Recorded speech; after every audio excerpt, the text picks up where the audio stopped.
So we thought we'd do a video kind of explaining what we're doing here and how everything works now that we've kind of got everything up and going.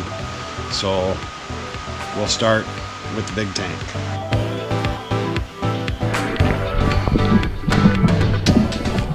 This is where the fish are going to live, and they're kind of the engine behind the whole thing. Basically, their waste is turned into something that's usable by the plants, and all that starts right here in this tank.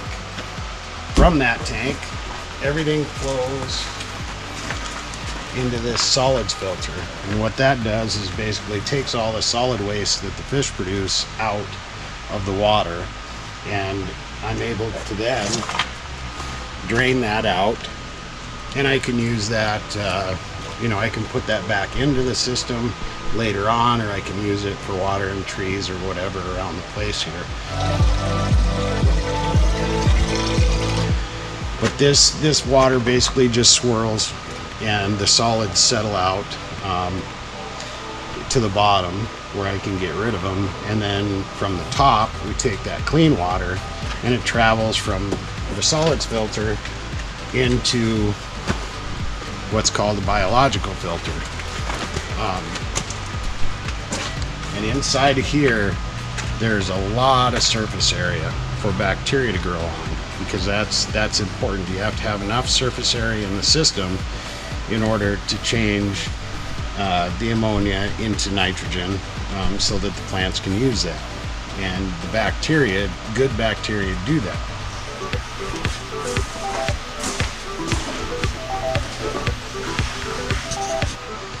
But in order for them to be able to do that, there has to be a ton of surface area. There's more surface area in this one little filter than all of the beds and the tanks and pipe combined. So the water flows through here, the bacteria do their job, and then the water comes out of the filter, the biological filter, and it'll flow into this bed. There's an outlet there and an outlet here.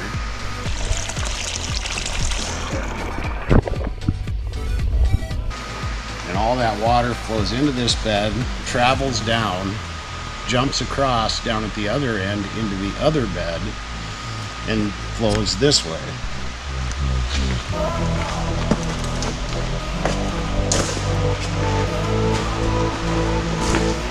And I don't have everything quite finished up yet, but the water will flow through this bed, come to this end, overflow into these pipes, and go back into our sump tank, which is down here. So we've got this tank buried in the ground, which helps keep the water warm and cool in the summer. And it's the lowest point in the greenhouse. So that's where all the water flows back in. And then from there, it gets pumped from the sump tank back up into the fish tank. And so this whole system just circulates water, and we use very, very little water. There's not going to be hardly any evaporation in here once we get going, because both sides will be covered with these grow rafts and plants. And so basically the only water usage that we have is the uptake from the plants, which isn't that much really. So that's kind of how everything works. And eventually, here pretty soon, both of these beds will be covered with these rafts, and that's where the plants will grow. They'll do kind of the same thing as the water. They get planted on this end, they'll travel to the other end, swapped over to the big bed, and then they travel down and they'll be harvested right here. So we plant in this side and harvest on that side. So I tried to design it to be as simple as possible, where we could plant and harvest on the same end of the greenhouse. And that way I could have more room for grow beds instead of wasting a bunch of space for walkways and stuff like that. And it's a little bit inconvenient, because there aren't walkways through, but I would rather have the production then the convenience of being able to walk alongside the bed. We eventually will be able to walk down the middle of the beds because that'll get covered with plywood, and that'll be a walkway to go in between. And I've got some ideas on how to get to these fans and stuff like that. But for the area that we had right now, I wanted as much production as I could get out of this building, and so that's why I designed it the way I did. It's really, really simple, and simple is good because then, you know, that's less to break down and less problems later on. I know, you know, there's a lot of people that like to complicate things out there, and I'm not one of them. There's really complicated ways of doing this, but this will do the job, and it's going to save me a lot of headaches later on.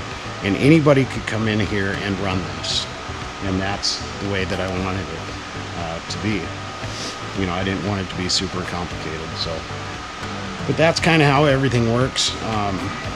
We're going to start planting some stuff as soon as we get the water temperature up and get enough bacteria in the system to start producing.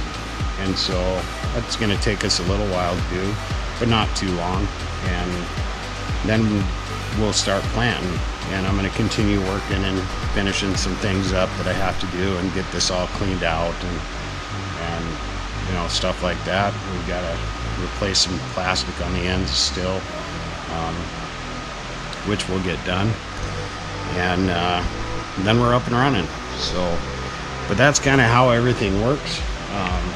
It takes a lot of water to start, but after this initial, you know, 11,000 gallons, it takes very, very little to keep it running. Far less than if I were to plant in the dirt in a traditional way. So, so that's kind of how everything works, and you know, we'll get some fish in the tank and some bacteria growing, and we'll go from there. And you'll get to see us from start to finish when we plant and all the way through harvest.